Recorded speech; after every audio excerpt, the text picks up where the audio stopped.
In the day's other headlines, the fight over indicting former President Trump escalated sharply as a New York prosecutor sued a Republican congressman. Manhattan District Attorney Alvin Bragg, a Democrat, obtained the Trump indictment in a hush money case.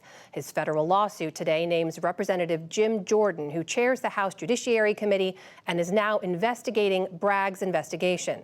The suit calls that a, quote, transparent campaign to intimidate and attack the district attorney himself. It asks a judge to quash the committee's subpoenas. South Korea today cast doubt on information in those apparently leaked U.S. intelligence documents. One of them, posted on social media, appears to show the U.S. may have spied on South Korean officials. But today, the South's top security advisor questioned parts of the material. After the issue was publicized, we evaluated it internally, and the U.S. is conducting its own investigation. Much of the disclosed information was fabricated, and the assessment of it is consistent. In a separate statement, the Office of South Korea's president said the episode will not affect the two nations' alliance. In Myanmar, witnesses say government airstrikes have killed as many as 100 people, including dozens of children. It happened today in the northern Sagaing region. One account said a warplane bombed a ceremony held by opponents of the military regime. The attack would be one of the deadliest since the army seized power in 2021. Israel says its soldiers killed 2 Palestinian gunmen today after a drive-by shooting in the occupied West Bank. It was the latest violence since last week's clashes at the Al-Aqsa Mosque compound in Jerusalem. Today, as in years past, Israeli Prime Minister Benjamin Netanyahu barred non-Muslims from the Al-Aqsa site during the final days of Ramadan. Tens of thousands of junior doctors in England have begun a 4-day strike demanding a 35% pay raise. Picket lines went up today in what could be the most disruptive walkout ever for Britain's National Health Service.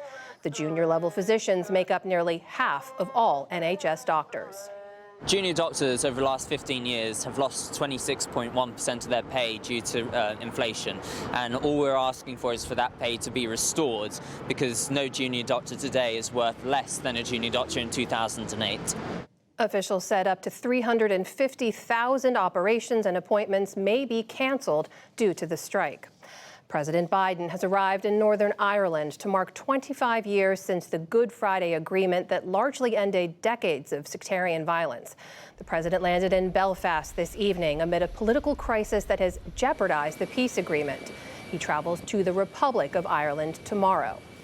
On his way to Belfast, the president called the parents of Evan Gershkovich, the Wall Street Journal reporter being held in Russia.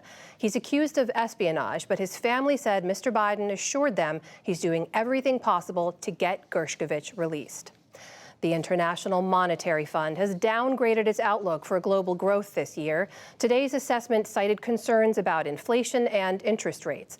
It also said the possibility of a global recession has risen sharply.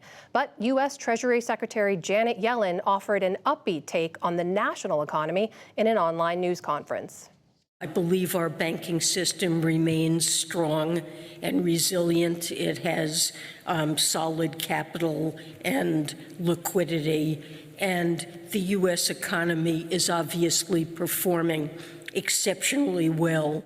Yellen also counseled against what she called negativism on the global economy. She said, quote, "The outlook is reasonably bright." The Democratic National Committee says its 2024 national convention will be in Chicago. The city won out over bids from New York and Atlanta, signaling Democrats' hopes of holding the Midwest in the presidential election. Republicans plan to hold their 2024 convention in Milwaukee. And on Wall Street, investors avoided major moves, waiting for tomorrow's monthly report on inflation. The Dow Jones Industrial Average gained 98 points to close at 33,684. The Nasdaq fell 52 points. The S&P 500 was virtually unchanged. Still to come on the NewsHour, Texas Governor Greg Abbott seeks to pardon a man who killed a Black Lives Matter protester. The UN sounds the alarm on the dire conditions in drought-ridden Somalia. Millions are at risk of losing Medicaid coverage as a pandemic-era program ends, plus much more. This is the PBS NewsHour. from WETA Studios in Washington and in the West from the Walter Cronkite School of Journalism at Arizona State University.